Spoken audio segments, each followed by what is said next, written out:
So Republicans on the House Oversight Committee releasing new emails from former IRS official Lois Lerner, warning coworkers to watch what they say in their emails, she suggests. She says, quote, "I was cautioning folks about email and how we've had several occasions where Congress has asked for emails and there has been an electronic search for responsive emails. So we need to be cautious about what we say in emails." Let's bring in Rich Lowry, editor of the National Review, and Jordan Seculo, executive director of the American Center for Law and Justice, who represents many of the groups that feel that they were wronged by the IRS. So, Jordan, let me start with you. What does this reveal to you? Well, it reveals what we know, which is, on the one hand, it underscores why we told the FBI and Department of Justice we're no longer cooperating with their so-called investigation here, because it was focusing on low-level people, ignoring Lois Lerner, and yet there's these emails showing someone 12 days after they got the report, the first draft from the Inspector General, and then she's going to people and saying, wait, well, they can't search our instant message system, can they? I hope not. And then writes back when they said no unless someone saves it. Perfect. So it's an administration, a DOJ and an FBI not taking a serious investigation. On the civil side of our case, though, this continues. Every bit of this information continues to help us in court to build the case that there was not just wrongdoing here, but wrongdoing that deserves some kind of retribution for our clients, that they deserve something for what they've gone through. And we still have some clients, Martha, that haven't gotten IRS approval. And this was a woman telling everybody to be careful in their emails and hoping their chat messages weren't being saved. Yeah, I mean, that is what's clear, Rich, but you say it's not necessarily a smoking gun.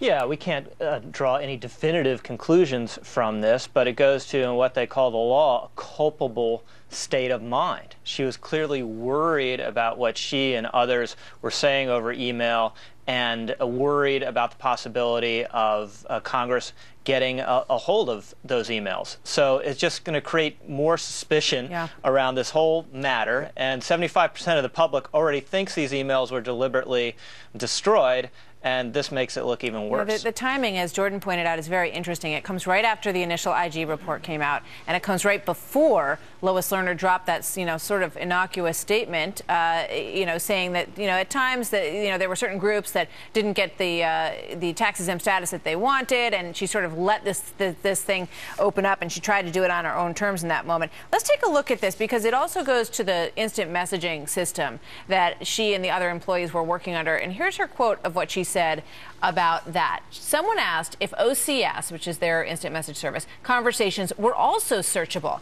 I don't know. Do you? Do you know? My general recommendation is to treat the conversation as if it could be saved somewhere, as it's possible for either party of the conversation to retain the information and have it turn up as part of an electronic search. And then she went on to say, perfect. Yeah. So I also want to play this.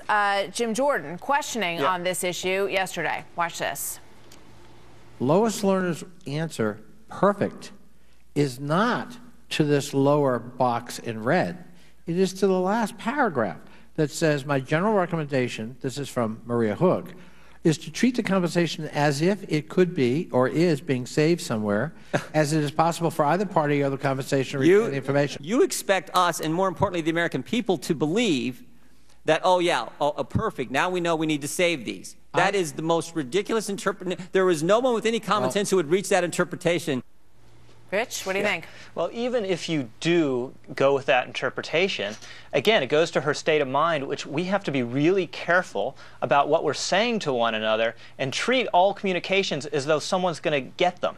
And why is she worried? Why is that her state of mind? And Martha, just the IRS has not dealt with this straight from the beginning. She lied right out of the box when the IG report is about to come up, and she plants a question at a conference, and then she says, oh, this is all low-level people in Cincinnati. And then you have these emails that have been sought by Congress for a year, subpoenaed twice, and the IRS only gets around to informing Congress that they're missing forever 3 or 4 weeks ago. Yeah, I mean, it's the context. Taken of itself, you could see a manager saying, look, just be aware, everybody, your emails could be looked at. If we get investigated, they could be looked at. But you put it in the context of all of this other stuff that was going on behind the scenes, and you know that they had to have been getting nervous about what was going to be found.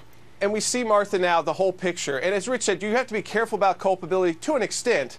But when you look at everything combined here, I don't think you have to be anymore. And here's why. As an attorney, I'd say that. First, she does this 12 days after she gets her eyes on the report that's about to come out. Then after she knows her emails are gone, remember, she knows her emails and some other IRS officials that those have been destroyed. Now she's checking to see if they're chat messages. She gets the word they won't be probably, so she says perfect. And then a month later, she goes and announces before the IG, she leaks that they were targeting the Tea Party. And a few days after that, what does she do? She takes the fifth.